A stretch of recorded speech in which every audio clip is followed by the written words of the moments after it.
स्वामी दयानंद सरस्वती को हम सभी आर्य समाज की स्थापना करने वाले आध्यात्मिक संत के रूप में जानते हैं, लेकिन इसी संत के एक क्रांतिकारी कदम ने अंग्रेजी सत्ता की नींव हिला दी। इनके निर्देशन में चला अभियान देश भर को एक धारा में ले आया। इसी अभियान की नींव गढ़ने स्वामी जी गंगा नदी किनारे बसे पवित्र स्थल हरिद्वार पहुँचे। इस बार यह मात्र आध्यात्मिक प्रवास नहीं था, उनके मन में था भारत को लेकर एक अकल्पनीय स्वप्न, एक दुर्लभ लक्ष्य। स्वामी दयानंद ने हरिद्वार में 5 लोगों से भेंट की, जो उनके इस लक्ष्य के कर्णधार बने। स्वामी जी के नेतृत्व में पंचों ने मिलकर इस लक्ष्य को भेदने की योजना भी बनाई और निर्देश मिलते ही ये 5 लक्ष्य की ओर चल पड़े। कौन थे ये 5 लोग जिनसे स्वामी जी ने भेंट की? क्या था यह दुर्लभ लक्ष्य जिसकी नींव स्वामी जी तैयार कर रहे थे? बात उस समय की है जब ईस्ट इंडिया कंपनी क्षेत्रीय विस्तार की आक्रामक कूटनीति पर चल रही थी। अंग्रेज भारत की एक एक रियासत को अपने अधीन करने में लगे हुए थे। उनके अत्याचार अविराम बढ़ते जा रहे थे। वे नीति, छल तो कभी बल का प्रयोग कर रजवाड़ों और भारतीय शासकों से उनकी रियासतें हड़प रहे थे। धीरे धीरे सतारा, संबलपुर, उदयपुर, नागपुर, झांसी जैसी कई रियासतें अंग्रेजों के हाथ में चली गईं। अविश्वास और असुरक्षा के चलते समाज बिखर रहा था। ऐसे में स्वामी दयानंद ने समाज को वेदों की ओर मोड़ा, जागृत कर एकजुट किया। नाना साहेब, अजीमुल्ला खां, बाला साहेब, तात्या टोपे और बाबू कुंवर सिंह ही वे 5 लोग थे जिनसे स्वामी जी ने हरिद्वार में भेंट की। ये 5 ही 1857 की क्रांति के कर्णधार बने। स्वामी दयानंद ने ही सबसे पहले अंग्रेजों के समक्ष यह कहने का साहस किया कि भारत केवल भारतीयों का है।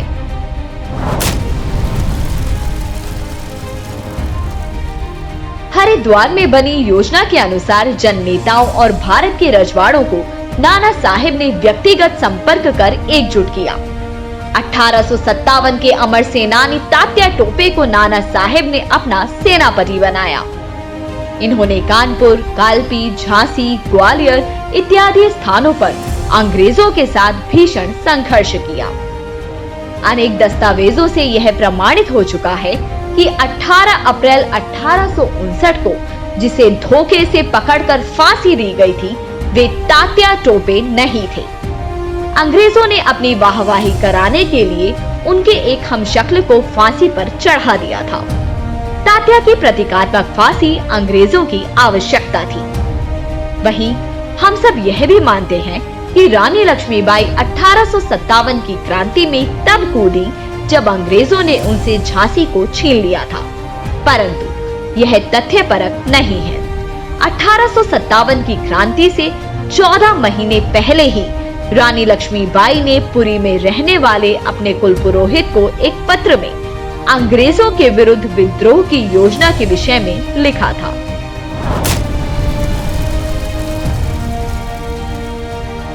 1857 की क्रांति में भारत की वीरांगनाओं ने भी कई बार अंग्रेजों के दांत खट्टे किए। जब घर के पुरुष अंग्रेजों से लोहा लेने मेरठ से दिल्ली पहुंचे, तो महिलाओं ने मेरठ में मोर्चा संभाला। 1857 की क्रांति में अवंतीबाई, मोतीबाई, झलकारी बाई, झांसी की रानी का नाम प्रमुखता से आता है। मेरठ, मुजफ्फरनगर, शामली, इन स्थानों पर ऐसे अनेक नाम मिलते हैं जिन्होंने झुंड बनाकर अंग्रेजों के विरुद्ध काम किया। मात्र शक्ति की हुंकार ने अंग्रेजों की हालत पस्त कर दी थी।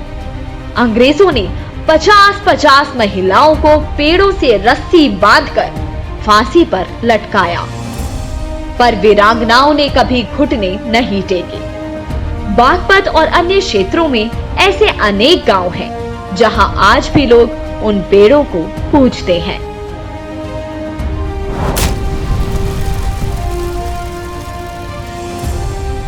भारतीय लोगों के बीच ब्रिटिश शासन के विरुद्ध असंतोष फैलता गया, जो विद्रोह का कारण बना।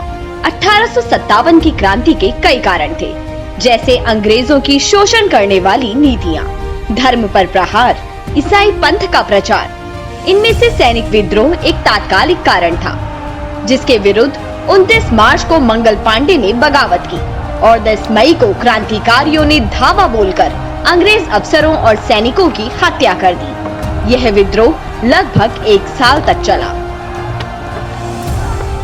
1857 की क्रांति से डरे अंग्रेजों को अपना आधिपत्य जमाए रखने के लिए शासन प्रणाली में कई बदलाव करने पड़े, लेकिन फिर भी अंग्रेजों ने 1857 की क्रांति को असफल बताने का षड्यंत्र शुरू किया। शिक्षा एवं बौद्धिक जगत में भ्रामक समाचार छपवाए कि यह मात्र सिपाही विद्रोह था, राष्ट्रीय आंदोलन नहीं। किंतु सत्य यह है कि संपूर्ण भारत ने स्वतंत्रता की यह लड़ाई लड़ी। सैनिक, सामंत, किसान, मजदूर, महिला, बुद्धिजीवी सभी वर्गों ने इस क्रांति में सहभागिता की। 1858 में ब्रिटिश संसद ने एक कानून पास कर ईस्ट इंडिया कंपनी के अस्तित्व को समाप्त कर दिया और कंपनी राज खत्म हो गया। अंग्रेजों को अपनी फूट डालो और राज करो की नीति तथा प्रशासनिक नीतियों में बदलाव करने पड़े। 1857 का विद्रोह 1863 में नील के कृषक मजदूरों के संघर्ष, कूका आंदोलन, वासुदेव बलवंत फड़के आदि के विद्रोह और संथाल व वनवासी विद्रोह के रूप में धीरे धीरे सुलगता रहा। वास्तव में 1857 के समर ने अंग्रेजों को यह दिखा दिया था कि उनका राज सदैव नहीं चलेगा और इसी भावना से निकली खौलती ज्वाला भावी पीढ़ी को नई दिशा दे गई, जिनके बलिदान ने हमें स्वतंत्र भारत सौंपा।